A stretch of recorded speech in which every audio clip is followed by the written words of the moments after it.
Is life too crazy for you to have any time with your spouse lately? What are you going to do about that? I often talk about productivity, but relationships really matter.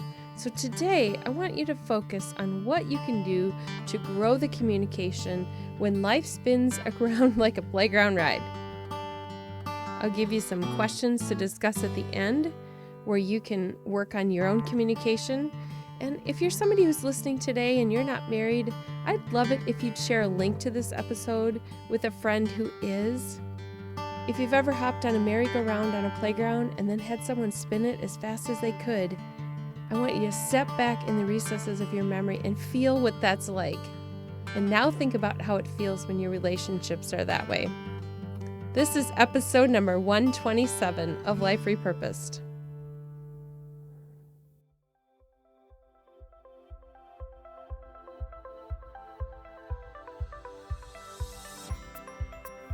You're listening to Life Repurposed, where you'll find practical biblical wisdom for everyday living, creative inspiration, and helpful resources. Grow your faith, improve your relationships, discover your purpose, and reach your goals with topics to encourage you to find hope amid the trashy stuff of life. Thanks for joining me today. I'm your host, Michelle Rayburn.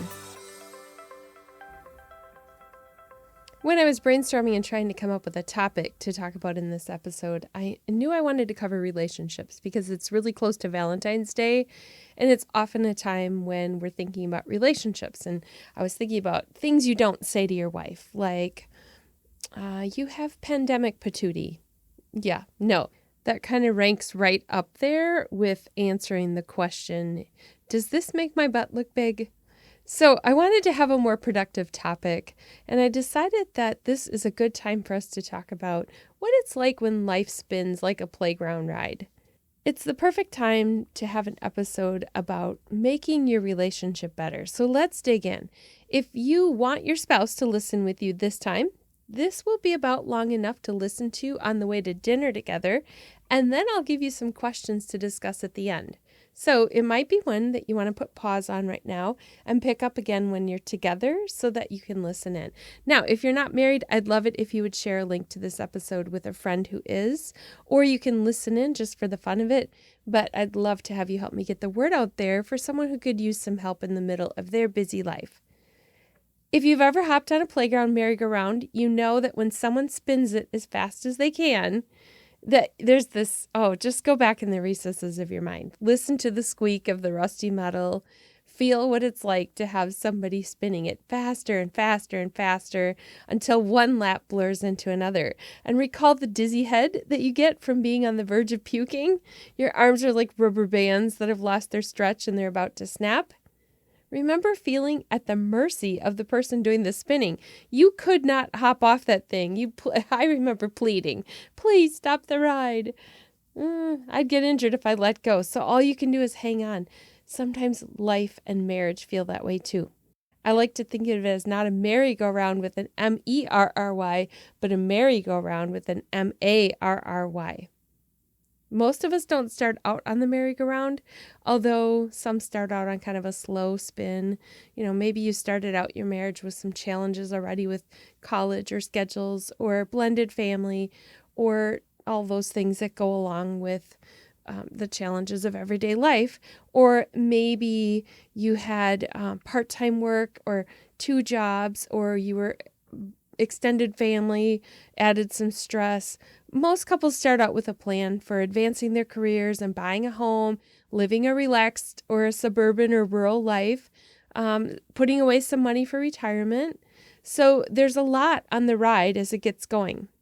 And then they don't expect companies to close and layoffs to happen, or health crises to come, or taking care of parents or a child with special needs. We don't sign up for bankruptcy or lawsuits or car accidents, cancer or affairs. These things just happen, and when they do happen, the ride spins out of control. And this is on top of all the overcommitments that we already kind of bank up along the way as marriage continues over the years. Some people can hold on and survive, and others let go. And just like on that merry-go-round ride, there's bruises, pain, scars, all of the things that come from jumping off that ride. With each push, life spins even more. We all have different circumstances, but the push is there just the same. And marriages can fall apart sometimes when it's too difficult to get past the strain and the stress. So I want to talk about some things that have helped Phil and me with surviving the ride for 32 years. Before I do that, here's a word from our sponsor of this episode.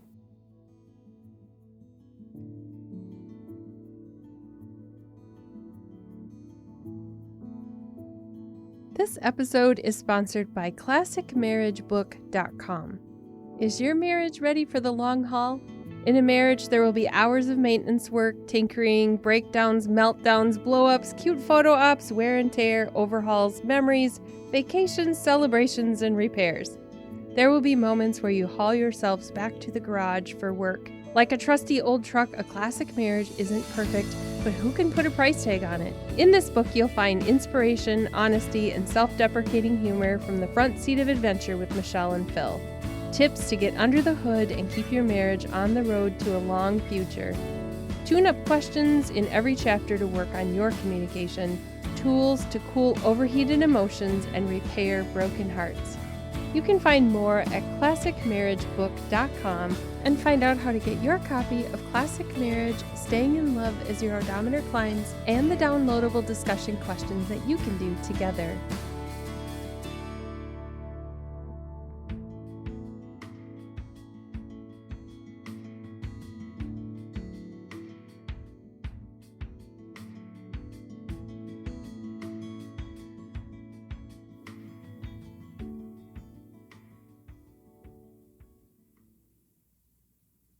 Okay, let me share some tips for coping. The first tip is to make time to relax.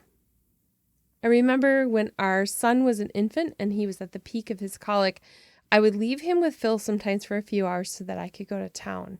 And I soon realized that if it only involved shopping, this would just add to the stress because it stressed our budget. So I started going to the library. I would sometimes sit and look at books there, and other times I would check out a stack to bring home, but it was a time to relax.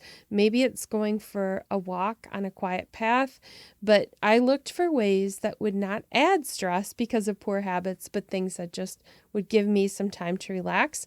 My husband would also relax by going hunting and going out in the woods and enjoying some peaceful time there. So the first tip for coping is to make time to relax. The next tip is to make time for each other. This is going to take some effort because life is already out of control. We've established that if that's you. Even if it's only a short amount of time, it's important. So let's imagine your time is spent caring for a parent in your home, and at the end of the day, you're exhausted and have very little interest in anything but unwinding in front of the TV and some sleep. Even 30 minutes spent in conversation about your day without the TV on can bring you closer together. It might mean you have to just step outside on the porch for a few minutes. It might mean that you go for a short walk, but if you can't leave the house, it might even mean being creative within the house. When we had little kids at home, I couldn't just leave the house. You can't leave your sleeping toddler and go for a walk or leave a screaming child. So I remember when Phil would come home from work, and while he took a bath, I would sit on the toilet lid and tell him about my day and about caring for our preschool children. So I know it sounds like I cornered him in the bathroom, but it was just an opportunity for me to still have an ear with the bathroom door cracked on what was going on the other side of the door and keeping an eye on kids, but making time for each other. So it might take some creativity. Another tip is to cling to each other over others. Now this one sounds obvious, but when life feels like it's spinning, grabbing each other and holding on tight isn't always our first response. Sometimes we grab for other relationships or for unhealthy coping, or we start to war with one another. So it takes some work to really talk through sometimes, to say we are in this together. Let's cling to each other first, and together we're going to survive this ride. Another tip is to make a reminder list for what you love about your spouse. One of the things for me when life gets crazy is that every little thing about my husband irritates me, even if he's being as sweet as ever. It's just that way. when you're stressed, you sometimes are a little more irritable. So I have a list of things that I like about my husband that I've kept tucked in my Bible. I don't even remember when somebody had me fill it out. I think I was at a retreat. And every so often it falls out during my devotion time. So it's great to have that list there for when I'm frustrated with him for something that probably isn't his fault. So I would encourage you to make a reminder list of what you like about each other, and then put that somewhere where you can grab that in those moments when life is really spinning like crazy. Another tip is to get on the same page.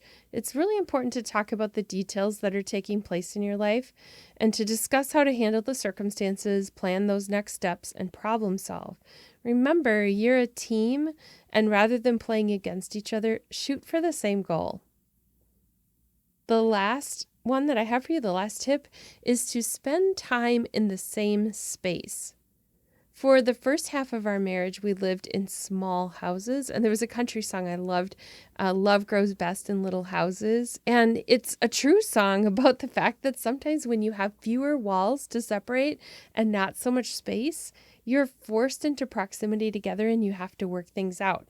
We live in a bigger house now, and it's a strange house. It used to be a church, so we have this old church attached to a ranch house that was the parsonage for the church. And so there are many times where my husband's in one corner, like in the basement of the old church part, working on a project where I can't find him in the house. But when we were in our little house, we knew where we were all the time. So like I said, when you're forced together by proximity, you work things out. You talk more, you sit closer together, you do life together. You don't have separate rooms that you can go to just pull away.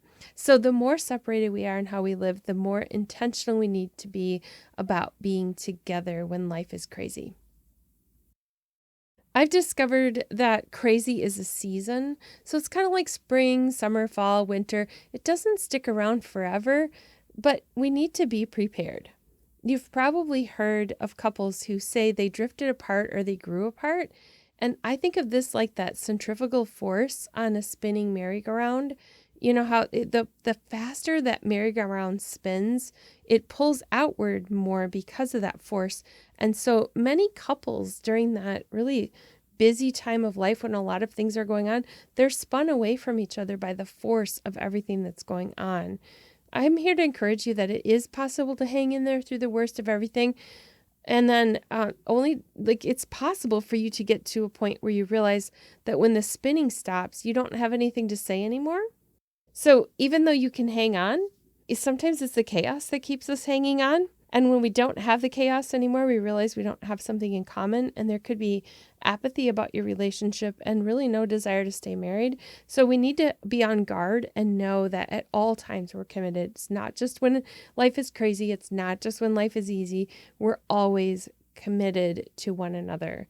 This is similar to what happens when some parents have kids that leave home and then they face this empty nest, and empty nest syndrome is a real thing.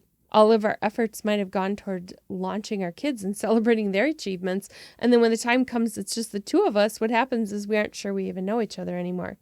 So I want to leave you with some questions that you can discuss after you turn off this episode. This is all about you figuring out where you are in your relationship, assessing how crazy is it right now, and what do we need to do in order to survive this ride on the merry-go-round. So these are a couple of questions that are taken out of the tune-up time in the Classic Marriage book. And that's actually today's resource. It's the sponsor of this episode. It's the Classic Marriage book. Staying in Love as Your Odometer Climbs is the subtitle of that book. You're going to find that book at classicmarriagebook.com, and I will link to that in the show notes. My husband Phil and I released that book, I think it was in 2020. So these are a couple of questions from the tune-up time there for you to use now as you wrap up this episode and go out on date night. So I'm going to give you a little bit of a musical interlude here so you know we're going into those questions, and then you can hit pause and then you'll be ready to go when it comes time to have your little chat together. Now, if you want to get those questions in a format that's printable, or you can have it on your phone, you will also find those free downloads at classicmarriagebook.com. So here we go on some questions.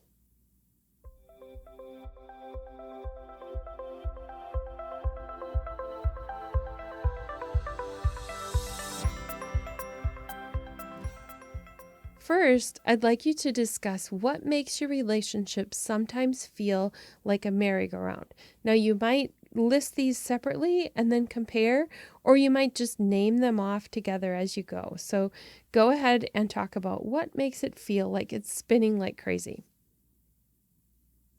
Then I want you to compare. Which of these challenges do you both have in common? Did you both identify some of the same things, or are they different? And then take some time to discuss if you could make a change, what would be a first step that would help you to slow down the ride? Now let's move on to another set of questions. First, ask if you think you're too busy. Now, the easiest way to do this is on a scale of 1 to 10, with 10 being the most busy and 1 being the least busy. How busy do you feel your life is right now as a couple? After you've identified that, then ask what, if anything, could you change right now? That's just an introduction to some questions that come out of the classic marriage book in relationship to what to do when you're riding on the merry-go-round. I hope you've enjoyed this episode. I'll be back again next week with a guest. Have a great day.